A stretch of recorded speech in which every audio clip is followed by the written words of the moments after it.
का गोश्त आए ना तो उसको पहले 10 मिनट के लिए पानी में भिगो देना चाहिए और थोड़ा सा सफ़ेद सिरका डाल देना चाहिए। तो उससे ये होता है, ये देखें सारा खून ऊपर आ गया और बहुत जल्दी ये धुल जाएगा। क्योंकि तो गोश्त बहुत आसानी से बहुत जल्दी धुल जाता है। तो थोड़ी देर इसको रखेंगे, पानी निचड़ जाएगा तो फिर पकाते हैं। मेरे पास ये इतना गोश्त है और मैंने इसको कढ़ाई की तरफ बनाना है, लेकिन इसमें डालना है तंदूरी मसाला।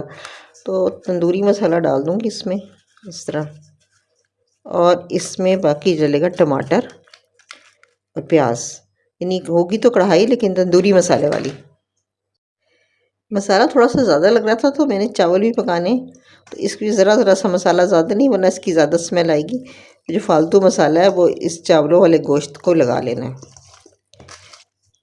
इस तरह करके ना, बस थोड़ा सा, क्योंकि इसमें मसाला और भी डलेगा तो इसलिए चावल वाले गोश्त को लगा लेना है, थोड़ा लगाना है। अब चिकन में ना ये मैंने इतने टमाटर डालने हैं और एक बड़ी प्याज ये उबाल के डालनी है, और ये एक प्याज जो है ना ये बघार में डालनी है। ये चिकन के लिए मैंने बघार की प्याज बना ली है, और ये बस लहसुन इतना ही, क्योंकि मसाला जो रेडीमेड होता है उसमें थोड़ा बहुत लहसुन अदरक पड़ा हुआ होता है। अब ये मैंने ना उबाल लिया है, तो अब इसके बाद इसका ये करना है कि छिलका उतार के और ये टमाटर प्याज पीस लेना है और ठंडा करके, और यही पानी जो इसका बचा हुआ है ये सालन में इस्तेमाल हो जाएगा। नेचर्स फ्रेश का सरसों का तेल मैंने गरम कर लिया है, और गरम करके अब इसमें जो कटी हुई प्याज थी ये डालनी है, और इसको करना है सुनहरी, यानी हल्का रंग नहीं रखना, सुनहरी रखना है। ये टमाटर और प्याज मैंने छोटा कर लिया, अब इसको ना पीसना है।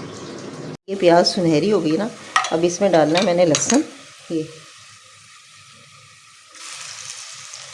और साथ ही डाल दूँगी इसके साथ वो चिकन जो तंदूरी मसाला लगा के रखा था ये। अब इसकी भुनाई करनी है,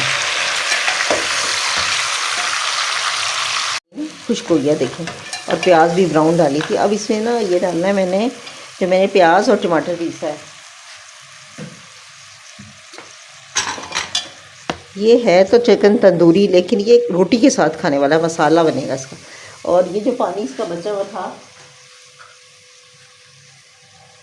टमाटर प्याज का, वो भी मैंने ना बचा लिया था, फेंका नहीं है। अब इसको थोड़ा थोड़ा डाल के इसको बस इसकी भुनाई करनी है, और पानी वो जो बचाया हुआ था ये पानी इसको ही डाल डाल के बनाना है, तो दूसरा पानी नहीं डलेगा। भुनाई पे आ रहा है तो अब इसको ना एक कोयला लेके उसी चूल्हे के नीचे रख देना है ताकि ये ज़रा जल जाए, तो फिर इसका दम लगाना है। इसकी भुनाई अच्छी तरह हो गई है।